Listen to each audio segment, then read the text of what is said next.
guys, ArchieLuxury channel, and I'm going to talk today about obnoxious gold Submariner wearers.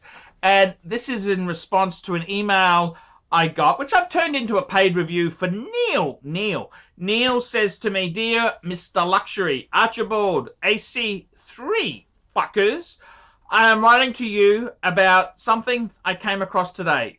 I live in New York City, and there is a huge development project going on at the Hudson Rail Yards, with many large skyscrapers being built over the past few years. Some of the workers had gone on strike over working conditions and erected a giant inflatable pig. Oink, oink, fuckers! And, okay, they inflate a giant inflatable pig. What I found interesting was the pig was dressed as a greedy real estate developer, complete with a gold Submariner. I remember you saying the gold Submariner had a dodgy reputation as the watch of real estate developers. I wonder if you could comment on this. All the best, Neil. Nice way, Arch. Way to go. Off the gold sub for more steel stunners. Yes. This is from Neil. And I got to tell you, the story goes, this was when I still had my gold Submariner.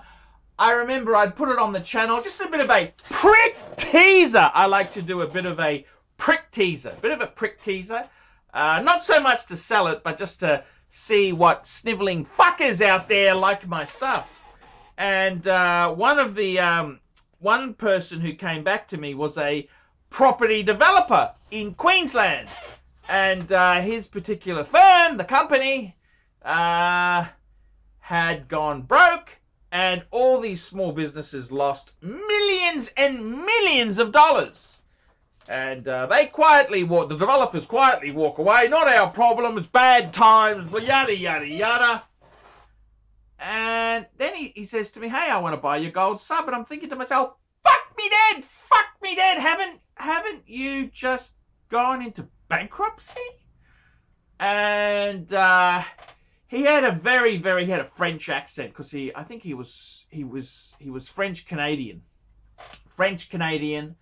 and I got to tell you the story. He was tied up with Juniper, and fuck me dead.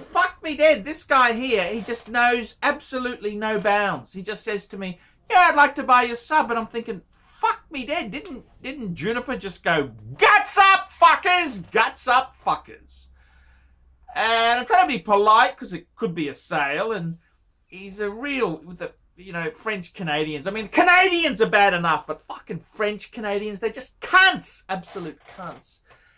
And he says, I'm thinking to myself, I said to him, "Look, it would have to be cash, because I don't want a situation where the fucking creditors come after me, the administrator comes after me and claws back the payment you've made me, and they fucking make me a creditor like all the other fucking losers who gave you fuckers credit."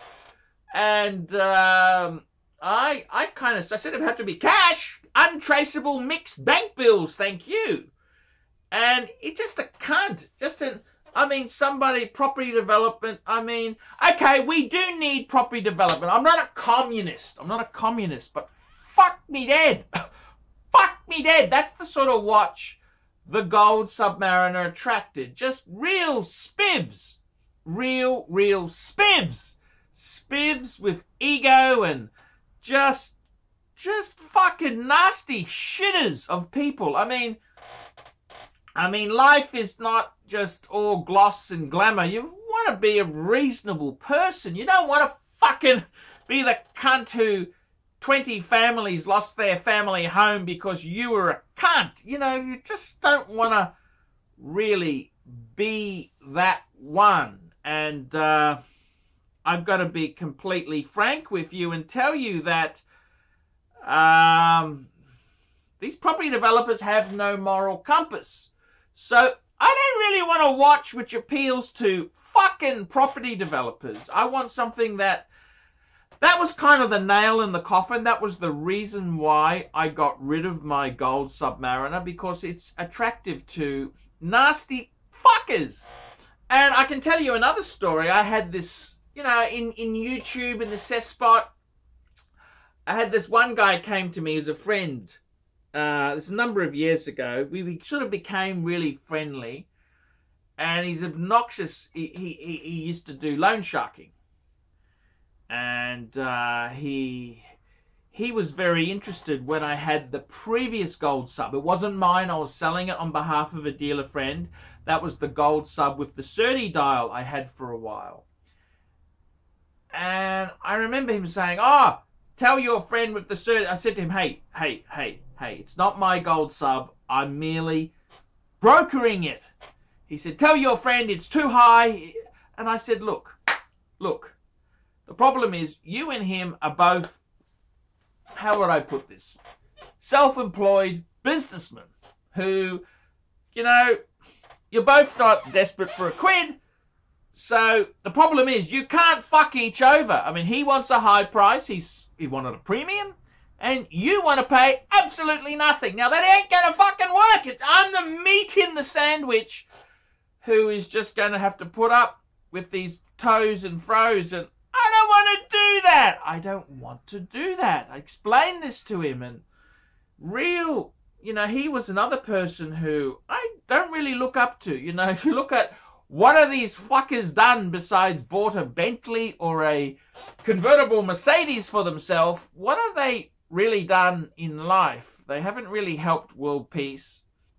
They haven't really done a fucking thing. At least with Patek Philippe. You know, when you own a Patek Philippe, you're saving it for the next generation. You do not own a Patek Philippe. You merely look after it for the next generation. I mean, what a fucking cool slogan. What a cool thing, hey? It's very, very cool. It's a Patek Philippe. It's a Grand Classique from Patek Philippe. I mean, that's kind of cool. But when you've got fucking property developers and loan sharks who desire that sort of watch, you kind of think to yourself, do I really want to be associated with these sort of fuckaroonies? Is that what I want? The only other watch which has sort of got such a nasty connotation as the gold sub is the Yachtmaster 2. I was trying to broker a deal selling one for a good friend of mine, and fuck me dead, I got a death threat. Someone threatened to punch me out. I had all these low ballers, and they were all in the building industry. Just absolute shits. This human sewage.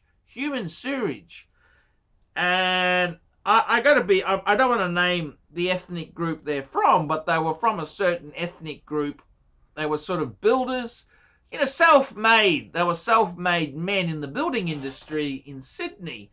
And how do I put it? They're fucking assholes. They are fucking assholes. You think, fuck. How can you do business with these people? This is not who I want to work with. Could you imagine if they had a warranty claim, if they thought it was faulty? Oh, they'd be fucking come after you and put a fucking contract on you. They're just nasty, hostile fuckers. And I don't need hostile, nasty fuckers to deal with. I want to have a reasonably good life. I don't want stress and pressure and problems. I don't want problems. So that's kind of how it is, the guys. So yeah, that's the story on it. So very, very interesting indeed. Very, very interesting. So what can I say? It's fucking nasty. There are some really fucking nasty shitters out there who, what can I say? That's the sort of people who aspire to some of these high-end watches. And I gotta be honest with you, that's not the sort of shitters I want to know.